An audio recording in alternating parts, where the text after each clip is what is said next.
What is up, everyone? Welcome back to another Dragon Ball Super card game video. So in this video, we're going to go ahead and talk about the yellow card list.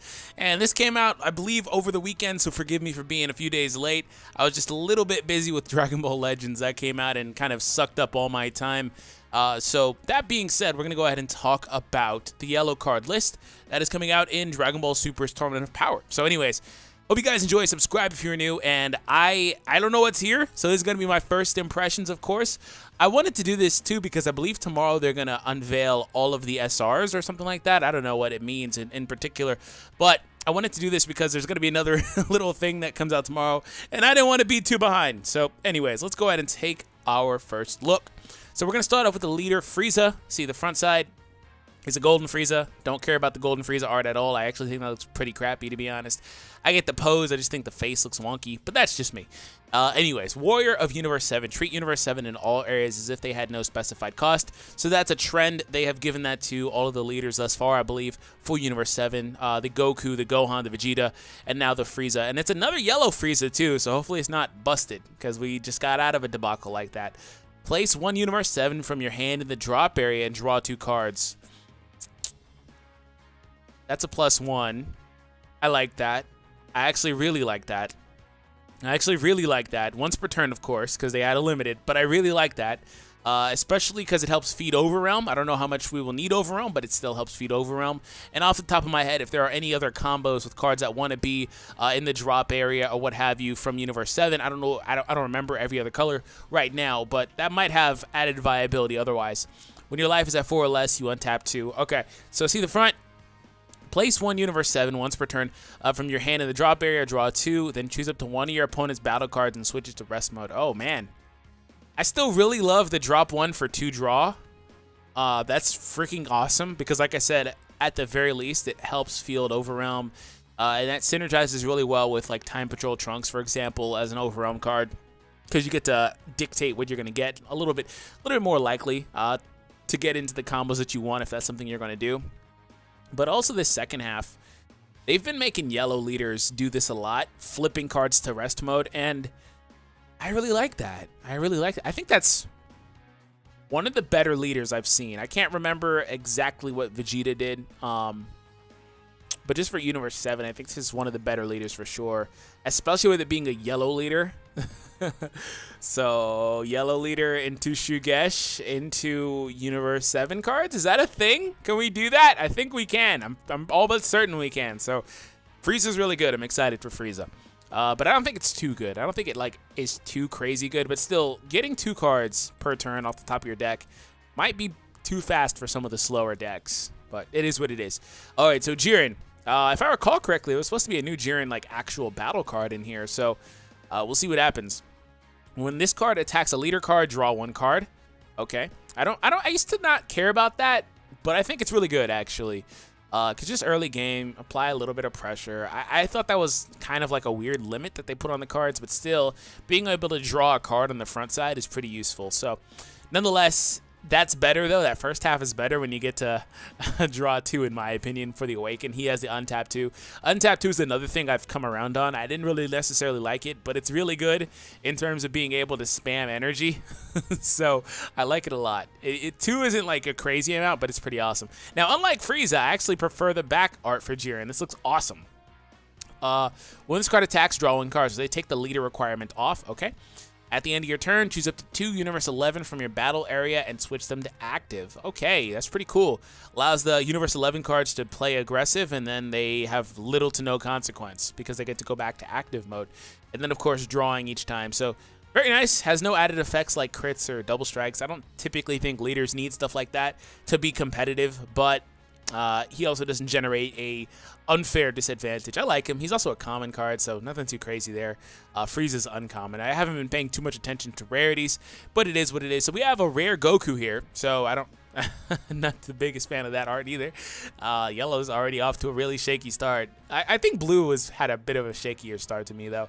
5 drop. Okay, 5 drop, 2 yellow specified cost, but the specified cost gets nullified on a team like this, I believe. Treat all of them in all areas as if they had no specified cost. Yeah, it gets nullified. Okay, that's pretty awesome. You just need 5 energy. When you play this card, draw 1 card.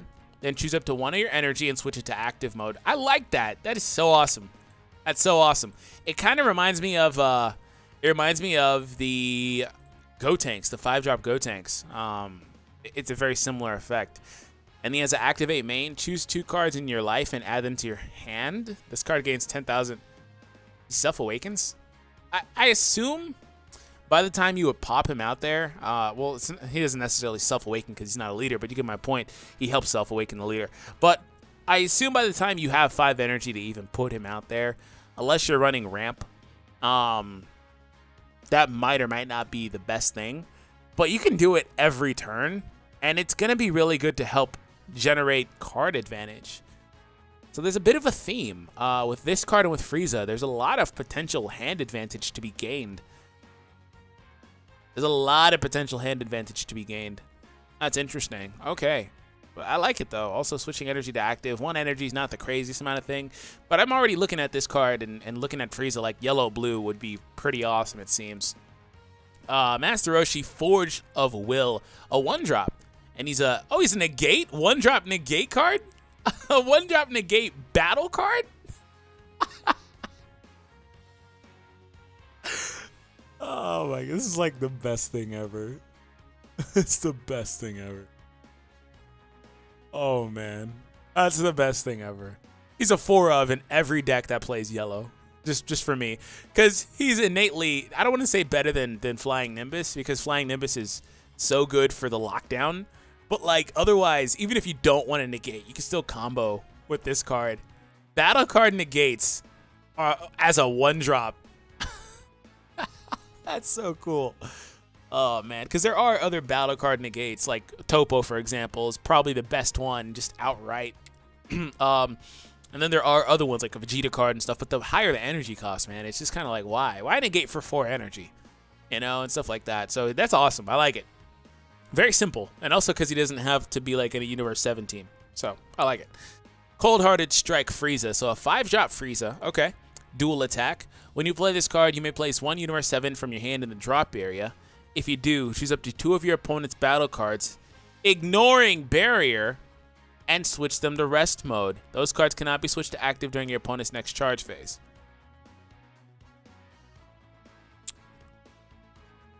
So we're going to get cards now that ignore barrier. Okay. This is not the most crippling thing, because there aren't a whole bunch of cards that really have like barrier that are like uber tiered. Because a lot of the better cards, from my opinion, are like from the first couple of sets, they're just splash, like Hail, for example. And there are cards that are now giving barrier to other cards, like that red extra card. But ignoring barrier is such an interesting thing, because barrier is super annoying for leaders like this Frieza. You know, I was talking about how earlier you're getting more leaders like this, but you know, they can't necessarily target unless they ignore barrier. So that's pretty awesome. I don't care about dual attack as much. It's cool. 20k dual attack is cool.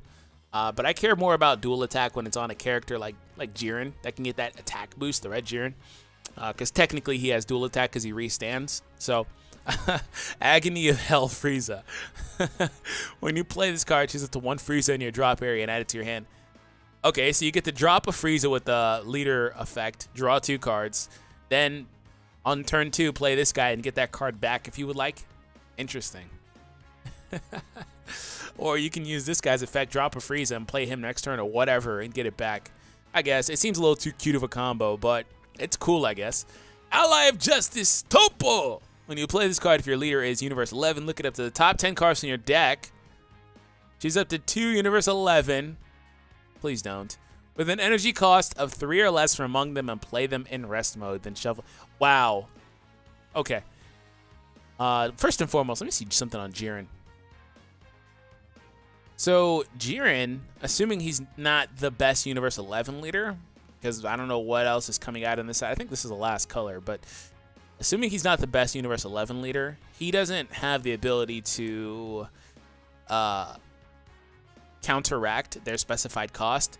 So, Topo has a heavy specified cost. Topo is like a heavily restricted Kaba. The green Kaba. He is literally a heavy restricted Kaba. Because if you look at him, 4 energy innately. Okay, Kaba's 2. So, yeah. 3 specified cost. I think Kaba has 2 green specified cost. Okay, sure, whatever. He has 10k more power, has a stronger combo for the cost of an energy, whatever. That stuff is irrelevant. Searches top 10, just like Kaba. Kaba then from there is able to play a Caulifla or add a KL to your hand. He can play up to 2 energy cost 3 Universe 11 cards in rest mode. It just seems like it wants to be Kaba really badly and just isn't good enough. But that depends on the rest of the cards, because the rest mode restriction is kind of annoying, which is why I said he's like a discount Kaba. But if the other cards are good, you know, and they have effects that would proc as soon as they get played, then sure.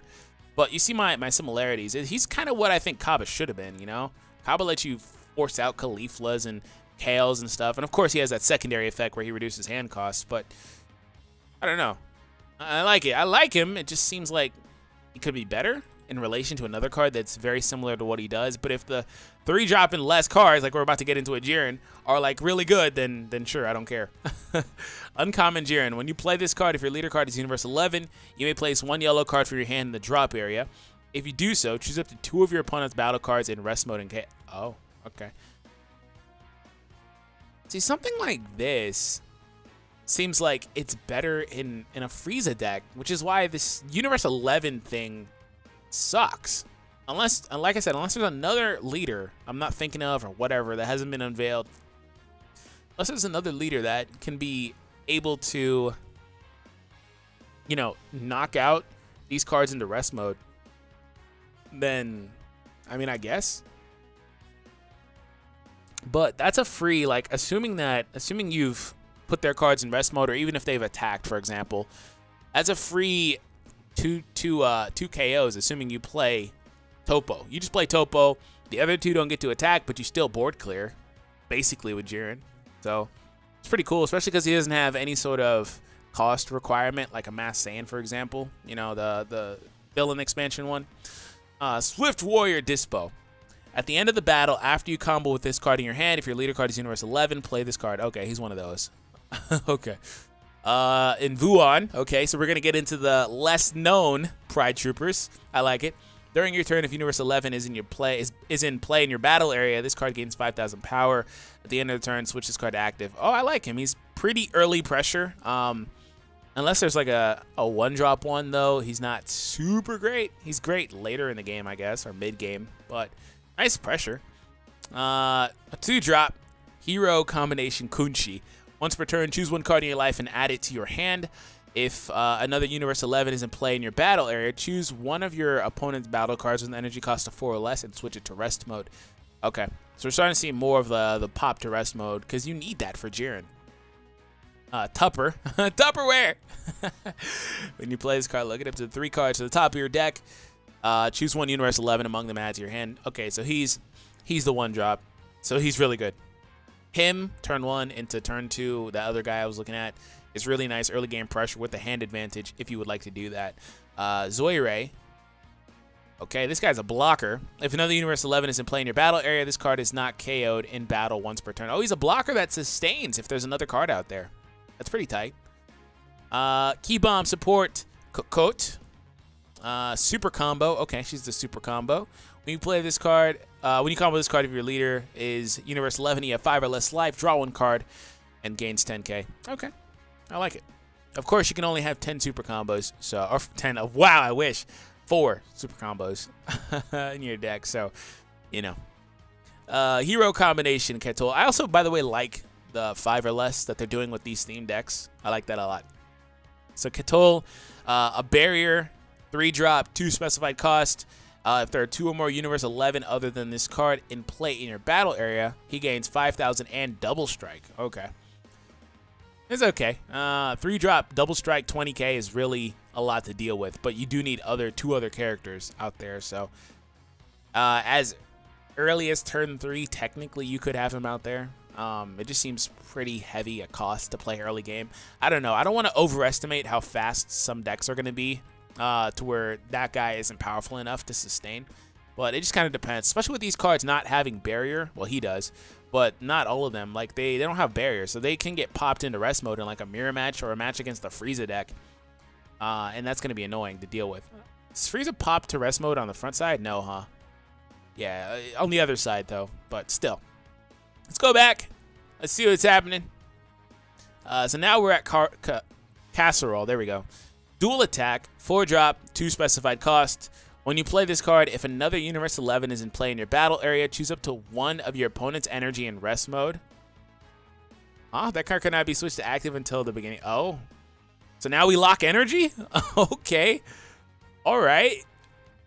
You know, what I feel about a lot of these cards, too, is just like, I don't really care about playing them. And one thing I don't want to overstate, too, is I totally forgot Topo existed. Topo literally helps guys like him. You know, all these other cards, they just pop out. Topo, like, actually, I forgot Topo is kind of the engine here. So, forgive me when I was kind of like, you know, turn 3, whatever. Technically, you have to wait a while to get Topo out there, which is why I see why Topo is as restricted as he is now, because he can start popping out blockers. He can start popping out blockers that don't die on the turn that they come out, you know? You get to survive another turn. He starts popping out barrier characters with 20k double strike early on in the game. And all of a sudden, you could have a pretty nice, sizable board presence, actually, which is why I'm starting to see why he's as restricted, which is what I was saying when I was looking at him. And then, of course, you could play him into this guy, and then you could pull top 3 for another one. There's actually some really cool things that Topo is doing there. Now, this guy doesn't get the benefit of that because he's too high of an energy cost. So I don't know if he'd even be used, to be honest. But he's cool. I just don't know if he'd be used. He's cool. I don't know. Protein being Majikayo.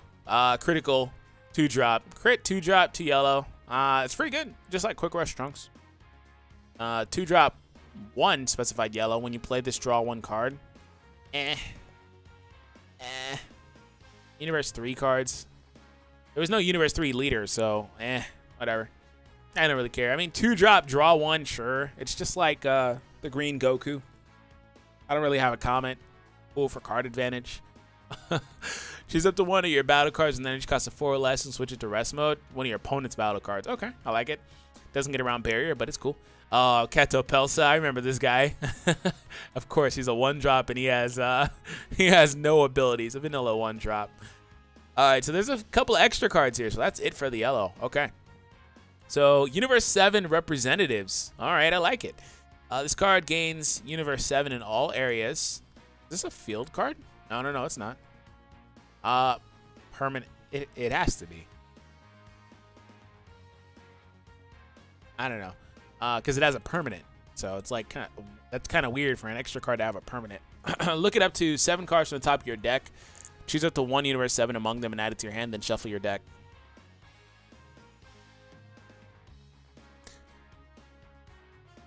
So, I'm not too certain on whether or not this is a field card or not.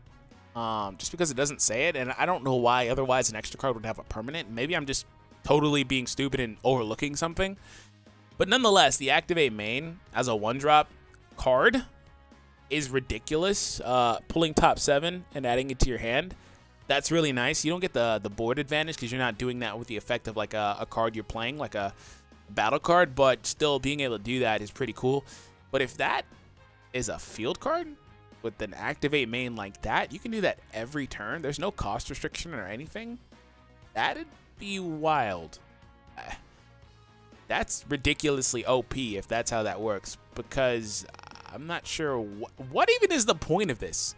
This card gains Universe 7 in all areas. I mean, all this would do... Wait, this is actually really good. That top line is actually really good. Wait, no. It has no specified cost. All I was going to say is, like, this is really good if it had a 1 yellow specified cost. It's literally a splashable card in any deck. It has no 1-drop specified cost. This card is so weird, but it's so good. You can put it in any Universe 7 deck. Just 4 of or whatever. But I don't feel like this is a field card because it would say field. Every other one says field. It's just, to me, like, what is the point of it getting Universe 7 in all areas? Because it has no specified cost, I guess. I'm just going to act like this doesn't exist. And it's just an Activate main card. because, yeah, otherwise it's also an uncommon. Yeah, it's not a field card. It's not a spammable thing. It can't be. I just, like I said, I don't know why this is here, but if I overlook that as if it's not there, looking at the top 7 with an extra card, it's pretty nice. I really enjoy that. And for the final one, this is a counter attack. Negate the attack, then if your leader card is Universe 11, oh, okay. Choose up to one of your battle cards, your opponent's battle cards, and switch it to rest mode. I like that. It's pretty nice. One of the better negates, too. But it has to be in a Universe 11 deck, unfortunately. But it helps. It helps with the Jiren card, for example. That's what I was saying when I saw the Jiren card. You need ways to pop into rest mode, so it helps. Anyways, that's it. Sorry for the confusion. I'm not perfect, but hopefully you guys were able to learn something, or, you know, if you have any alternating theories or thoughts about some of these cards and how they would synergize, let me know in the comments. Anyways, have an awesome day. I'll catch you guys in the next one.